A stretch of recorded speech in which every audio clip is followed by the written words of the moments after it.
ایمان ماشاءاللہ سے خود پورے کچن کو کلین کر دیتی ہے، اور جو ہوتا ہے نا برتن بہت سارے جمع ہو جاتے ہیں. خیر تو ابھی کیونکہ چھوٹی ہے، اگر وہ برتن دھوتی بھی ہے تو اس سے اچھے نہیں دھلتے، تو میں پھر اگر وہ دھو بھی دے تو میں ان کو پھر دوبارہ سے جو ہے واش کر لیتی ہوں، اور کبھی وہ نہیں بھی دھوتی. تو یہ دیکھیں جی، یہ ایمان کے کیک کی لک ہے، اور ٹیسٹ تو اس کا بہت اچھا تھا. بس یہ ہے کہ ایک تو ایمان نے کیک کو ٹائم نہیں دیا، اور جو تھا نا بنانے کے بعد ایمان کو یہ بھی جلدی تھی کہ اب میں نا اس کو جلدی سے کٹ کروں اور سب کو سرو کروں، تاکہ سب جو ہے نا وہ تعریف بھی کریں. اور واقعی ایمان کا کیک بہت اچھا بنا تھا. اور بچوں کو جو ہے نا ان کی مرضی سے یقیناً کچھ بنانے دینا چاہیے. اگر بچے میں کوئی ٹیلنٹ ہے تو اس کو ہمیں کام کرنے دینا چاہیے. کوئی بات نہیں، اگر اچھی چیز نہیں بھی بنے گی تو نیکسٹ ٹائم یا اس سے نیکسٹ ٹائم اس کا بہت اچھا وہ بن جائے گا، جو بھی وہ بنائے گا نا بچہ. تو ویسے سیٹرڈے کو یہ ہوتا ہے زیادہ تر جو ہے نا میں اس کو خود ہی کچھ نہ کچھ بنا دیتی ہوں. لیکن میری طبیعت ٹھیک نہیں تھی اور میں جو تھا وہ یہ آج نہیں بنانا چاہ رہی، تو میں نے کہا ایمان آج آپ خود ہی اپنے لیے کچھ بھی دیکھ لیں. تو پھر ایمان کے ذہن میں آ گیا چلو کیک بناتے ہیں. تو ماشاءاللہ سے یہاں پہ میں نے، مانو نے، ایمان نے اور ابراہیم نے کیک کو انجوائے کیا، اور ماشاءاللہ سے بہت اچھا بنا. اور یہ تو تھی جی ہماری سیٹرڈے نائٹ کی ڈیٹیل جو میں نے آپ کے ساتھ شیئر کی ہے. بچوں کا آزادی ٹائم، تو آپ لوگوں کے سونے کی کیا ٹائمنگ ہے؟ آپ لوگ بھی کیا باقی لوگوں کی طرح لیٹ ہی سوتے ہیں، یا کوئی ٹائم سے بھی سوتا ہے؟ اچھا، میں نا آج سنڈے تھا تو مجھے یہ تھا کہ چلو میں صبح جو ہے نا رات کو یہ ویڈیو بنائی، تو میں نے سوچا کہ چلو میں صبح جو ہے نا کر لوں گی اپنا ساتھ ہی جو ہے نا ویڈیو کی ایڈیٹنگ کروں گی اور وائس ریکارڈ کر لوں گی.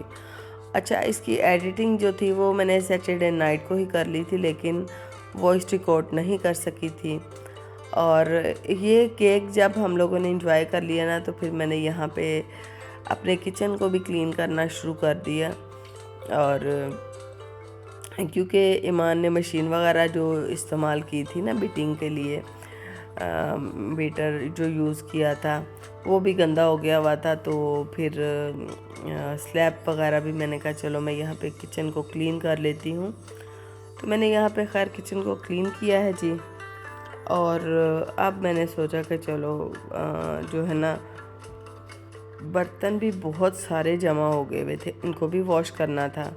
اور یہ دیکھیں یہاں پہ اس کے ہینڈل کے اوپر، یہ پوری مشین کے اوپر جو تھا نا فرسٹ ٹائم یوز کی ہے نا میری بیٹی نے، تو اس کو نہیں ان چیزوں کو اتنا یوز کرنے کا بھی پتہ. اچھا، جب ایک ہفتہ پہلے بھی میں نے بھی بنایا تھا تو مجھے بھی ان چیزوں کو ہینڈل کرنا نہیں آ رہا تھا. تو بہت جگہ جگہ پہ وہ وپنگ کریم کو بھی یوز کرنے کا نہیں پتہ تھا. پیکٹ میں کوئی بھی کام جب ہم فرسٹ ٹائم کرتے ہیں نا تو وہ اس میں بہت ساری غلطیاں ہو جاتی ہیں. تو ایمان کے ساتھ بھی ایسا ہی ہوا ہے. اور یہ بیٹر جو میرے پاس ہے اس کو میں تقریباً 5 سال سے یوز کر رہی ہوں.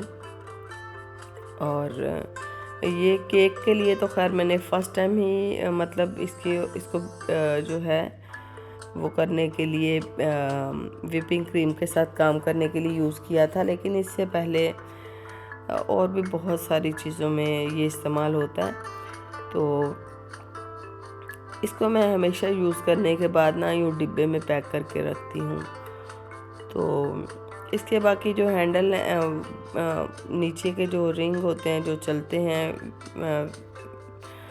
کریم کو وپ کرنے کے لیے، ان کو میں بعد میں واش کر کے رکھوں گی. یہ برتن ابھی یہاں پہ واش کر رہی ہوں، یہ برتن دھو دوں گی میں، اور جو ہے نا صبح تک جب یہ ڈرائی ہو جائیں گے تو پھر ان کو میں لگا دوں گی ان کی جگہ پہ. برتن بھی اپنی اپنی جگہ پہ جا کے نا خوش سے ہو جاتے ہیں. اچھا میں نا آپ کو یہاں پہ یہ بتا رہی تھی کہ ویڈیو کی ایڈیٹنگ تو میں نے کر لی تھی، لیکن وائس کرنے کا ریکارڈ مجھے ٹائم ہی نہیں مل رہا تھا۔ اور سنڈے کو جیسے ہی میں صبح اٹھی نا تو میری امی کے بہت سارے فون آ چکے تھے، اور کیونکہ میں جب رات کو سوتی ہوں نا تو میں موبائل کو سائلنٹ پہ کر کے سوتی ہوں، تو میں نے جب بہت ساری کالز دیکھیں تو پھر میں نے اپنی امی کو کال کیا، تو امی نے کہا کہ آپ لوگ جو ہے نا ادھر آ جائیں۔ تو امی نے آج نا سب کو ہی سرپرائز دیا تھا، فون کر کے سب کو ہی بلا لیا کہ آجو سب آج ادھر آ کے میری طرف ناشتہ کرو۔ اور میری امی نے ناشتے میں بنائی تھی آج خود گھر میں ہی حلوہ پوری، حالانکہ ان کی طبیعت جو ہے وہ کچھ بہتر نہیں رہتی، تو جو ہے نا حلوہ پوری جو ہے کافی محنت والا کام ہے۔ تو خیر پھر جب تک ہم لوگ اٹھے تیار ہوئے، بچوں کو اٹھتے اٹھتے بھی ٹائم لگ جاتا ہے، سنڈے کو اپنی مرضی سے بچے اٹھتے ہیں، تو اچھا اس وقت جب میں وائس یہ ریکارڈ کر رہی تھی نا تو یہ تقریباً رات کے 3:30 بجے کا ٹائم ہے، اور میں اٹھ گئی تھی، اور دن میں نا مجھے ٹائم ہی نہیں مل رہا تھا کہ میں وائس ریکارڈ کروں، کیونکہ دن امی کی طرف گزرا، ہم لوگوں نے وہاں پہ جا کے ناشتہ کیا، اور جب رات کو واپس آئے نا تو بچوں کے شور شرابے میں ٹائم ہی نہیں ملا کہ میں ویڈیو کو وائس ریکارڈ کر لوں۔ تو یہ اب رات کو میری آنکھ کھلی تھی اور مجھے پتا تھا کہ میں اب سو نہیں سکتی، تو میں نے یہاں پہ وائس ریکارڈ کرنی سٹارٹ کر دی ہے۔ اور یہ آپ کو لاسٹ کا ویو دکھا رہی ہوں، کچن ماشاءاللہ سے میرا کلین ہو چکا ہے۔ اور یہاں تک تھی میری ویڈیو اچھی لگے تو ویڈیو کو لائک کریں، چینل پہ نئے ہیں تو سبسکرائب کریں، دعاؤں میں یاد رکھیں۔ اللہ حافظ۔